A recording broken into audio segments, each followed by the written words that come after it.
Nous savons enfin ce que Trump avait derrière la tête en lançant sa guerre des droits de douane. Et oui, depuis 10 jours, tout le monde ne parle que de ça. Tarif par-ci, tarif par-là. Une chose est sûre, c'est que les marchés financiers et la crypto en ont bien souffert. Moins 22% sur le SP500, moins 26% sur le Nasdaq, moins 25% sur le Bitcoin et moins 51% sur l'Ethereum. Alors on a vu naître tout un tas de théories complotistes, de manipulations. Eh bien aujourd'hui, nous avons enfin la réponse. Trump s'est trahi et nous a dévoilé hier le but ultime de sa stratégie. Et je vais tout expliquer dans cette vidéo. Alors reste bien jusqu'à la fin. Salut, moi c'est Jay, nous sommes le jeudi 10 avril 2025 et aujourd'hui on va analyser le Bitcoin, l'Ethereum et décoder ensemble les actualités crypto. Alors est-ce que t'es prêt? On va commencer.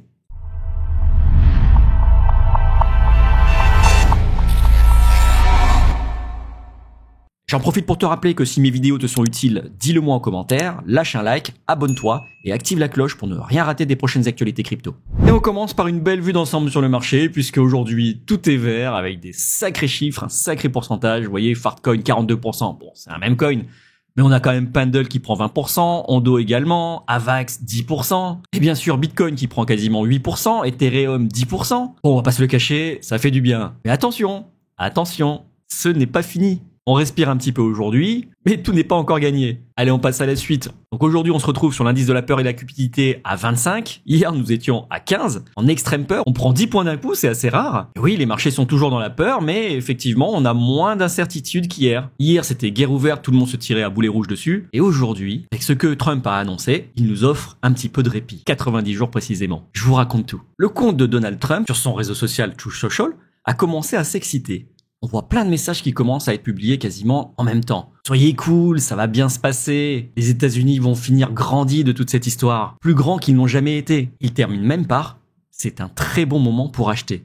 Pour acheter quoi? Eh ben des actions américaines évidemment. Et accessoirement de la crypto. Et pourquoi? Eh ben parce que dans les 4 heures qu'on suivi, il a annoncé un truc de dingue. Alors un peu plus tôt dans la journée, on avait la Chine qui avait annoncé 84% de taxes douanières sur les biens américains suite à l'annonce de Trump d'augmenter les taxes douanières des produits chinois arrivés aux États-Unis de 104%. On était déjà dans l'escalade d'annonces, dans le concours de qui est la plus grosse, dans cette guerre des tarifs, dans ce concours d'ego, appelez-le comme vous voulez, ça n'en finissait plus. Et donc hier, dans la soirée, Trump qui signe un décret qui nous annonce que les droits de douane sur les produits chinois importés aux États-Unis seront dorénavant de 125%. En revanche, sur tous les autres pays, il a accordé une pause de 90 jours, 3 mois. Et réduit donc les droits de douane à 10% pendant cette période. En parallèle, il nous fait un petit discours en nous disant que tous les pays sont en train de faire la queue pour me lécher le cul, pour effectivement tomber d'accord sur des droits de douane raisonnables. These countries are calling us up, kissing my ass. They are dying to make a deal. Please, sir, make a deal. I'll do anything, sir. Mais alors qu'est-ce que ça veut dire tout ça? Eh ben qu'en réalité, c'était que du bluff. Et oui, ce n'était que du bluff. Il a voulu laisser quand même une petite semaine de doute pour que les gens aient vraiment peur et que du coup tout le monde se rue pour négocier avec lui. Mais au final, il n'avait jamais eu l'intention d'appliquer réellement ses tarifs. Et c'est vrai, tout le monde trouvait ça fou. D'un côté, il arrêtait pas de dire à Jérôme Powell, donc le président de la Fed, il faut baisser les taux, il faut baisser les taux, il faut baisser les taux. Mais avec les annonces qu'il faisait sur les droits de douane, il était impossible de baisser les taux puisque la seule chose que ça allait provoquer, c'était de l'inflation. S'il y a de l'inflation, justement, on doit augmenter les taux pour réguler cette inflation. Ce qu'il demandait était complètement antinomique, complètement bête même. J'ai vu des théories par-ci, des théories par-là, comme quoi son but final ce serait de faire cracher les marchés pour que la Fed n'ait plus d'autre option que de baisser les taux. Il voulait une baisse des taux immédiate pour pouvoir racheter la dette des États-Unis à moindre coût, puisqu'elle arrive à échéance. Alors oui, c'est vrai, effectivement, il a tout intérêt à ce que les taux soient bas, non seulement pour relancer l'économie, mais également pour pouvoir racheter la dette à un moindre coût. Mais de là à dire qu'il fait exprès de semer le chaos pour arriver à cette fin-là, eh ben c'était antinomique, puisque le protectionnisme, l'histoire nous l'a prouvé, n'apporte que de l'inflation. Je vous ai déjà fait plusieurs vidéos à ce sujet, je vais pas tout réexpliquer aujourd'hui, mais le pauvre Jérôme Powell, le président de la Fed, donc la Fed, je rappelle, c'est l'équivalent de la BCE en Europe, eh ben il se retrouvait un peu le cul entre deux chaises. Parce que d'un côté, effectivement, on avait l'inflation qui était en train de baisser, il avait prévu des baisses de taux sur l'année 2025, mais depuis l'investiture de Trump, avec toutes les mesures qu'il avait prises qui allaient faire augmenter l'inflation, et ben du coup, il n'était pas en capacité d'appliquer son plan de réduction des taux. Et jusqu'à son dernier discours la semaine dernière, il était pessimiste. Il dit ben non, moi tant qu'on navigue en eau trouble avec les mesures farfelues annoncées par Trump, eh ben je peux pas baisser les taux. On est obligé de patienter, de voir comment ça se passe. Et il avait raison. Mais Trump, lui, il savait très bien ce qu'il faisait. Il savait très bien qu'il allait pas aller jusqu'au bout, mais il pouvait pas le dire, sinon ça n'aurait pas marché. Donc d'un côté, il annonce des tarifs exorbitants, et de l'autre côté, il demande à la Fed de baisser les taux. Ah oui, c'était pas cohérent. Sauf que maintenant, tout s'explique. Le réel et unique ennemi des États-Unis, c'est la Chine. Et si on se rappelle bien, c'est pas nouveau. Rappelez-vous de son précédent mandat. Il avait fait passer des lois pour carrément interdire de travailler avec les entreprises américaines, notamment Huawei, qui a perdu le droit d'utiliser Google. Les Chinois ont dû développer leur propre système d'exploitation, et aujourd'hui, Huawei a perdu plus de 50% de ses parts en Occident. Plus personne n'achète Huawei, même s'ils font des téléphones de super bonne qualité, puisqu'en fait, ils ne sont plus Google compatibles. Que ce soit Google Maps, YouTube, Lens, ou même encore pire, Gmail, tout le monde utilise Google aujourd'hui. Et donc déjà, lors de son précédent mandat, Trump avait frappé fort contre la Chine. Et là, à son deuxième mandat, il continue. Il suit son axe en réalité. Mais en attendant, il a bien semé la pagaille dans le monde entier. Alors oui, 90 jours de pause, ça ne nous offre que 3 mois de pause. Et dans 90 jours, on va se reposer la question de qu'est-ce qui va se passer ? Mais en réalité, 90 jours, ça laisse le temps au pays de négocier effectivement avec les États-Unis pour avoir des deals plutôt équitables et raisonnables. Et au final, c'est ce qu'il voulait. Puisque en réalité, ces chiffres-là, sur son petit tableau, je sais pas si vous vous rappelez, ils n'étaient pas justes. Lui, il partait d'un pourcentage qui était établi sur la balance commerciale, c'est-à-dire la différence entre ce que les États-Unis exportent dans le pays en question et ce que le pays en question exporte vers les États-Unis. Mais les droits de douane en eux-mêmes, ils étaient pas forcément si déséquilibrés que ça. Donc ça n'avait aucun sens d'augmenter des droits de douane, alors qu'en fait, les pays concernés consommaient simplement moins américain que les Américains consommaient de ce pays. Bref, tout ça pour dire que non, il n'y avait pas de théorie du complot, il n'y avait pas de manipulation. Enfin, si, mais en tout cas pas dans le sens que tout le monde pensait. Son seul objectif, c'était de faire peur et pas de mener ces menaces à exécution. D'ailleurs, juste en dessous, on a un mème qui montre les magas, donc les gens qui défendent Trump, les pro-Trump, qui essayent d'expliquer comment le fait de cracher les actions américaines est en réalité un move de génie pour sauver l'Amérique. Mais en réalité, pas du tout. Il savait très bien que c'était temporaire. Par contre, son petit coup d'hier, là, d'annoncer à 15h38 que maintenant c'est un bon moment pour acheter et que 4 heures plus tard, à 19h22,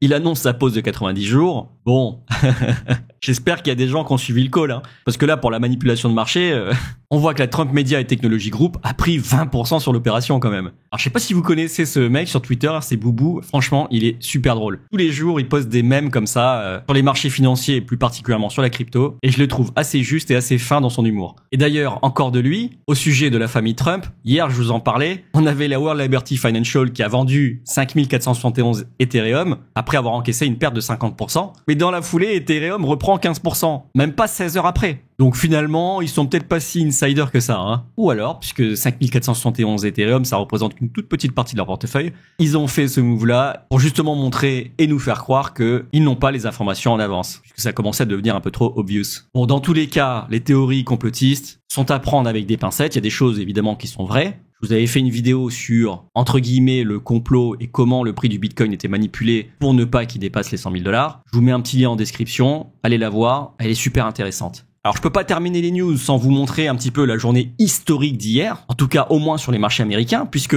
regardez le SP500. Depuis le 20 février, il avait perdu 22%. Et hier, en une journée, il a repris presque 14%, 13,53%. Le Nasdaq, quant à lui, avait perdu 26,65% sur la même période. Et là, en une journée, il récupère quasiment 16%. On parle d'indice américain, là, on parle pas de crypto. 16% sur une journée, c'est énorme, c'est historique, ce n'est jamais vu. Là, on peut pas dire que Trump n'ait pas réussi son coup, hein. Franchement, après nous avoir fait bien peur, après avoir bien semé le doute, on respire enfin un petit peu.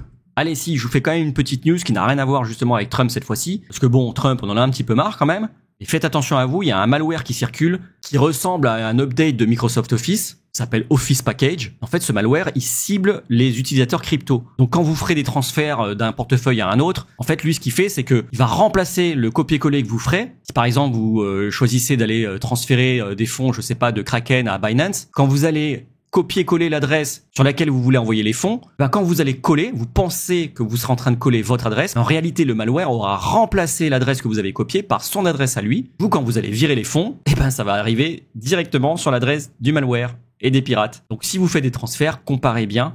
Ne vous contentez pas de copier-coller. Regardez bien au moins les 5 premiers caractères et les 5 derniers. Vérifiez que ça correspond. Si ça correspond, effectuez votre transfert. Sinon, faites très attention. Et c'était tout pour les news. On passe tout de suite sur le calendrier économique. Et aujourd'hui, on a le CPI, le IPC Core. Alors, on a le IPC Core mensuel, l'IPC Core annuel, mais également les inscriptions hebdomadaires au chômage. Et attention, le CPI, donc l'IPC Core, c'est un des deux, si ce n'est l'indicateur principal que regarde la Fed pour arbitrer sur la hausse, la baisse ou le maintien des taux directeurs. Alors il est prévu que le CPI baisse de 2,8 à 2,5%. Comme prévu, effectivement, l'inflation est en train de baisser. Mais en fonction du résultat définitif, puisque là ce ne sont que des prévisions, les marchés peuvent bouger. On peut être déçu, on peut au contraire être surpris en bien. Dans tous les cas, les jours de CPI, ce sont des jours de forte volatilité. Donc si vous tradez cet après-midi, faites très attention. Les chiffres sortent à 14h30. Alors concernant les inflows et les outflows sur les ETF Bitcoin et Ethereum, hier, on a 127 millions de dollars qui sont sortis des ETF Bitcoin et 11,2 millions de dollars qui sont sortis des ETF Ethereum. Soit un total sur la semaine de moins 557,4 millions de dollars sur les ETF Bitcoin et 14,5 millions de dollars sortis des ETF Ethereum. Et oh là là, quel plaisir de voir du rouge ici. Ici, je vous rappelle que ce sont les liquidations.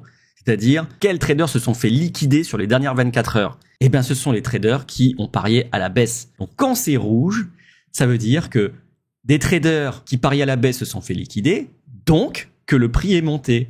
Et donc, sur la journée d'hier, on a presque 500 millions de dollars qui se sont fait liquider, dont 346 en short, donc en pari à la baisse. C'est longtemps que ça n'avait pas été dans ce sens-là. Hein. Là, depuis le 20 janvier, clairement, c'est plutôt l'inverse. Enfin, c'est même pas plutôt, c'est carrément l'inverse. Alors, quand on ouvre la liquidation heatmap, on voit qu'en réalité, c'est pas énorme, hein, parce que vous voyez, toutes les liquidités qu'on a raclées ici, c'était bien jaune. Vous voyez, là, il y a des niveaux, en fait. On voit 25 millions, 26 millions, 18 millions, 14 millions. Tout ce qu'on a raclé ici, ça équivaut pas du tout à ce qu'on a raclé là. Hein. Là, il y avait quasiment peu de liquidations qui avaient été accumulées, puisqu'en réalité, en fait, ce sont des ordres qui ont été placés récemment. Puisque là, on est sur un mois. Alors qu'en réalité, là, certains ordres dataient de bien avant. Donc là, oui, on a raclé un petit peu des gens. Malheureusement, pas beaucoup. Si on veut vraiment faire mal aux shorters, donc aux parieurs à la baisse, il faut qu'on dépasse les 88 000 dollars. Là, effectivement, on aura une belle résistance ici. Alors attention, on voit que en dessous de nous, sur la zone des 68 000 à 65 000 dollars, on a encore énormément de liquidités à prendre. Est-ce qu'on ira les chercher tout de suite? Bon, j'ai quand même des doutes. Vu ce qui s'est passé hier, et vu la pattern qu'on est en train d'imprimer, j'émets quand même quelques doutes. Allez, on passe tout de suite à l'analyse technique pour vous montrer tout ça. Alors voilà, quand on regarde le Bitcoin en daily, je vous rappelle que chaque bougie représente une journée. On voit qu'hier, on n'a pas eu besoin d'aller récupérer les liquidités qui étaient en dessous. On a directement rebondi à l'entrée, tout juste sur le fair value gap. Vous voyez, c'est vraiment précis, hein. Waouh. Et on est reparti toucher le haut du canal baissier. Donc, qu'est-ce que ça veut dire maintenant? Eh ben, on va supprimer déjà tous ces petits scénarios. Hop, hop et hop. On va en imaginer un nouveau. Donc, après avoir rebondi sur la zone de fair value gap, donc cette zone d'imbalance, de déséquilibre, on vient taper le haut du canal. Et dans un scénario bullish, on rebondit dessus pour ensuite l'éclater, reprendre appui sur la ligne de tendance baissière et enfin repartir à la hausse. Alors, pas tout droit comme ça, évidemment. Il y a une zone de résistance qui est là, ça fera peut-être comme ça, comme ça, comme ça, comme ça. Vous voyez? Mais pas forcément. On peut aussi, effectivement, redescendre un petit peu, retaper le canal pour aller chercher plus bas. Ça, malheureusement, on peut pas le savoir à l'avance. On peut émettre que des hypothèses. Vous savez, le trading, je le dis tout le temps, c'est pas chercher à avoir toujours raison. C'est savoir se préparer à avoir tort. Donc là, pour moi, aujourd'hui, tant qu'on n'a pas cassé ce canal baissier, tant qu'on n'a pas clôturé au-dessus, vous voyez, le 2 avril, on était bien monté au-dessus, mais on s'est tout de suite fait rejeter. Et on a réintégré le canal, on n'a pas clôturé au-dessus. Tant qu'on n'a pas clôturé au-dessus, on n'a pas dessiné un pattern de retournement, eh ben je reste prudent. Parce que le scénario baissier n'est pas à exclure. On est sur le haut d'un canal baissier. Vous voyez? Depuis le 20 janvier, on fait des plus hauts de plus en plus bas, des plus bas de plus en plus bas. Ça s'appelle la théorie de dos. Et donc, on est dans une tendance baissière. Tant qu'on n'a pas montré une rupture de cette tendance, il n'y a pas de raison de penser que, effectivement, il y a un retournement. Après, il y a quand même des signes. Il y a l'analyse technique. Il y a aussi l'analyse fondamentale. Ce qui est bien, c'est de conjuguer les deux. Donc là, moi, je serais peut-être un petit peu plus bullish que les jours précédents, même si on n'a pas encore cassé le canal. Bon, je le dis avec des gants, mais quand même, le fait que Trump ait levé le doute, parce que rappelez-vous, c'est le doute et l'incertitude qui créent la peur sur les marchés et donc qui créent des tendances baissières. Et quand on sait à quelle sauce on va être mangé, même si c'est une mauvaise sauce, les marchés sont plus confiants et ont tendance à monter. Deuxièmement, si on regarde le Bitcoin en 4 heures, qu'est-ce qu'on voit? On voit un magnifique W avec une grosse divergence du RSI. Le premier bottom qu'on marque ici, le 7 avril, se trouve en zone de survente. Et pas qu'un peu.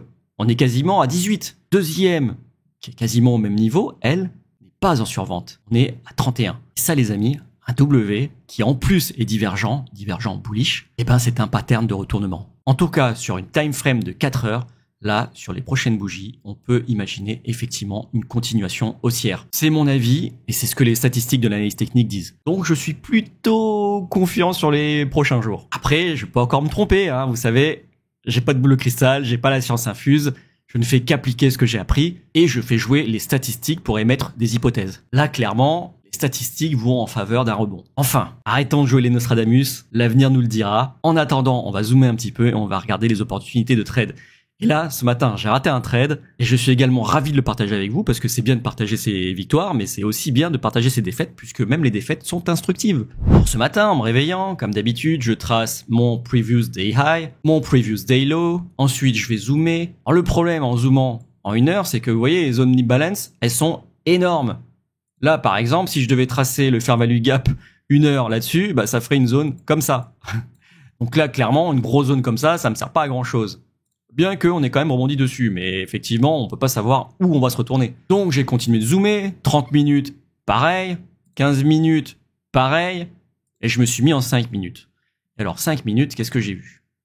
J'ai vu que depuis le top d'hier, on était en train de retracer. Mais j'avais plutôt confiance en une belle reprise haussière. D'ailleurs, regardez, j'avais tracé cette petite ligne de tendance, j'ai même zoomé en 1 minute, et donc je vois que là, on break cette tendance baissière. Donc je me suis d'abord dit, comme hier, on va aller reprendre le pullback pour parier à la hausse. J'ai tracé mon petit Fibonacci, du bottom ici jusqu'au top qui était là, hop, et j'ai placé mon trade à la hausse, comme ça, avec un stop loss en dessous, en espérant que ça vienne me chercher et que ça parte au-dessus. Sauf que, qu'est-ce qu'on voit? On voit que le prix n'est jamais revenu me chercher.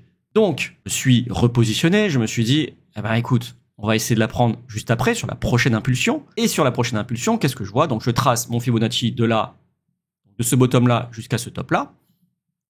Et je prends ma position sur la 618. Et là, j'ai commis 2 erreurs. La première, c'est que j'ai mis mon stop-loss vraiment très serré. Vous voyez, le bottom, il est là, je l'ai mis à peine en dessous. J'aurais mis un poil en dessous, un peu plus safe.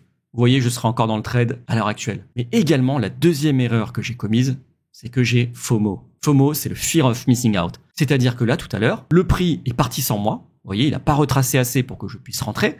Donc je me suis dit, je vais pas me faire avoir une deuxième fois. Je vais rentrer sur la 618, sur cette impulsion-là. C'est moi qui ai choisi, en fait, de rentrer sur la 618 de cette impulsion. Pourquoi? Parce que je n'avais pas envie de prendre tout en compte, parce que sinon l'entrée aurait été bien plus bas, et j'avais peur que le train parte sans moi. Et ça, FOMO. Vous voyez, donc ce qui s'est passé, c'est que finalement le prix est venu, m'a sorti et est reparti à la hausse et aurait touché mon take profit. Et si je l'avais pris différemment, si en réalité j'avais tracé mon Fibonacci du bottom qui est ici au top qui est là, vous voyez, il est juste là, et que j'étais rentré sur la 618, hop, ici, avec mon stop loss en dessous de la 786, parce que là il y avait quand même de la marge, regardez-moi ça, je prenais 6R. Et en plus, je n'aurais quasiment pas eu de drawdown. Un drawdown, c'est quand le prix, en fait, oscille dans ma zone de perte. C'est-à-dire que là, on est stressé parce qu'on est tout le temps en train de voir un PNL négatif, alors qu'en fait, là, j'aurais juste effleuré mon entrée et ça serait parti à la hausse. J'aurais même pu mettre un risque beaucoup plus faible et mettre, par exemple, le stop loss ici. J'aurais pas été inquiété. Bon, je vous avoue que je l'aurais pas fait. Je suis un peu plus safe. J'aurais quand même mis sous la 786. Du coup, ça m'aurait apporté un risk-reward ratio de 6R. Donc en risquant $100, j'aurais pris $600 sur ce trade. Sauf si, comme auparavant, je vous avais déjà expliqué, ce que j'aime bien faire, c'est à 1,5R, je sors la moitié de ma position, donc je prends 0,75R, précis, et sur la position qui reste, je sors à 6R, donc 6R divisé par 2 puisqu'il me reste plus que la moitié de ma position, ça fait 3R, 3R plus les 0,75 que j'ai encaissé ici, ça aurait fait 3,75R. Donc, 375 moins $25 de frais, ça aurait fait $350 sur ce trade-là. Désolé, les calculs sont un petit peu théoriques pour l'instant. J'imagine que vous aurez peut-être un peu de mal à comprendre. Comme je vous l'ai dit dans la vidéo précédente, je suis en train de vous préparer une vidéo sur le trading. Ça, en fait, ça fait partie du risk management. C'est une des parties fondamentale du trading. Sans risk management, vous ne pouvez pas être profitable en trading. Voilà, vous voyez, ce matin, j'ai pris une petite perte, mais je suis quand même ravi de pouvoir partager ça avec vous, puisque c'est instructif, ça fait de la connaissance. Chaque jour, on apprend. Et la psychologie dans le trading, c'est hyper important. Ce qui m'avait fait placer mon stop loss aussi haut, c'était de la cupidité, puisque plus le stop loss est serré, plus le risk reward est élevé. Et ce qui m'avait fait prendre position ici, c'était le FOMO, la peur de rater une opportunité. Alors qu'en fait, il fallait être patient et prendre plutôt le retracement sur toute cette poussée. Si je l'avais pris là, effectivement, si j'avais été patient, Non seulement j'avais un meilleur risk-reward ratio, mais en plus surtout j'aurais gagné mon trade. Ça les amis, la psychologie dans le trading, je peux vous dire, c'est quelque chose. Quand j'ai commencé, j'étais sûr de moi, je me disais mais moi, de toute façon, je suis un robot, je dépose mon cerveau, j'applique bêtement ma stratégie, je prends mes profits, merci, au revoir, je suis imperméable aux émotions. Ouais bah tu parles. Premier trade, j'ai été envahi par tous les biais qu'on nous explique dans les livres de trading. Ah mais vraiment hein. Et donc la première leçon que j'ai apprise dans le trading, ça n'a rien à voir avec des leçons techniques, ça a été l'humilité. Non Jay, tu n'es pas un robot. Non Jay, tu n'es pas imperméable aux émotions. Tu es comme tout le monde. Dès que tu joues du pognon, eh ben, tu vas commencer à réfléchir différemment. Et dans tes débuts, tu vas être comme tout le monde, submergé par tes émotions. Et heureusement, ça les amis, il y a des techniques qui permettent de presque complètement s'en détacher. Et ça, je vous ferai évidemment un petit cours là-dessus dans mes prochaines formations. Bon, et puis il y a aussi l'expérience. Hein. Allez, on regarde tout de suite l'Ethereum qui, comme le Bitcoin, a respiré un petit peu hier. Il a même repris 21% sur une bougie. Alors 21% c'est que dalle. Hein. C'est bien, oui, mais par rapport aux 50% qu'il a perdu, mais 50% de 4000. Là, il a récupéré 21% de 1385. C'est pas la même chose. Il a récupéré $300. Quand dans l'autre sens, il en a perdu 2000. Donc là, il reste pas 30% à récupérer pour avoir son prix. Non.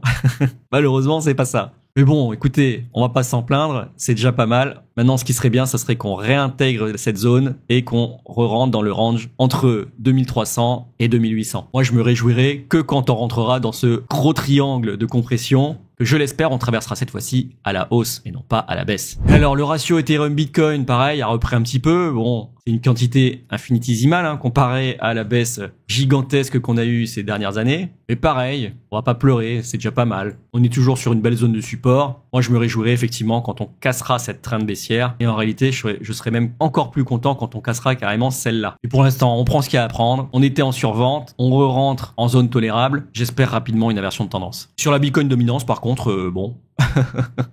pas grand chose. Je pensais que ça aurait baissé un peu plus que ça, mais finalement, rien du tout, quoi. Là, c'est tout le marché, en réalité, qui a pump, hein, hier. Alors, le Bitcoin un peu moins que le reste, parce qu'effectivement, il est plus gros à bouger. Mais au final, tout le marché a respiré, que ce soit les actions, les cryptos, les altcoins, même les mêmes coins. Comme on l'a vu ce matin, tout est dans le vert. Et je rappelle à ceux qui ont toujours du mal avec les termes que j'emploie, qui sont parfois un petit peu techniques, qu'à la demande générale, j'avais créé un petit lexique de l'apprenti crypto trader, que je vous mets à disposition gratuitement. Il vous suffit de cliquer sur le lien que j'aurai mis en commentaire épinglé. Vous arriverez sur cette page-là, il vous suffit de rentrer votre email, de cliquer sur s'inscrire et vous recevrez directement dans votre boîte mail votre petit lexique de l'apprenti crypto trader. Alors n'hésitez pas, c'est gratuit, allez le télécharger. Et c'était tout pour aujourd'hui. Si cette vidéo t'a plu, dis-le moi en commentaire, lâche un like, abonne-toi et active la cloche pour ne rien rater des prochaines actualités crypto. Allez, cheers!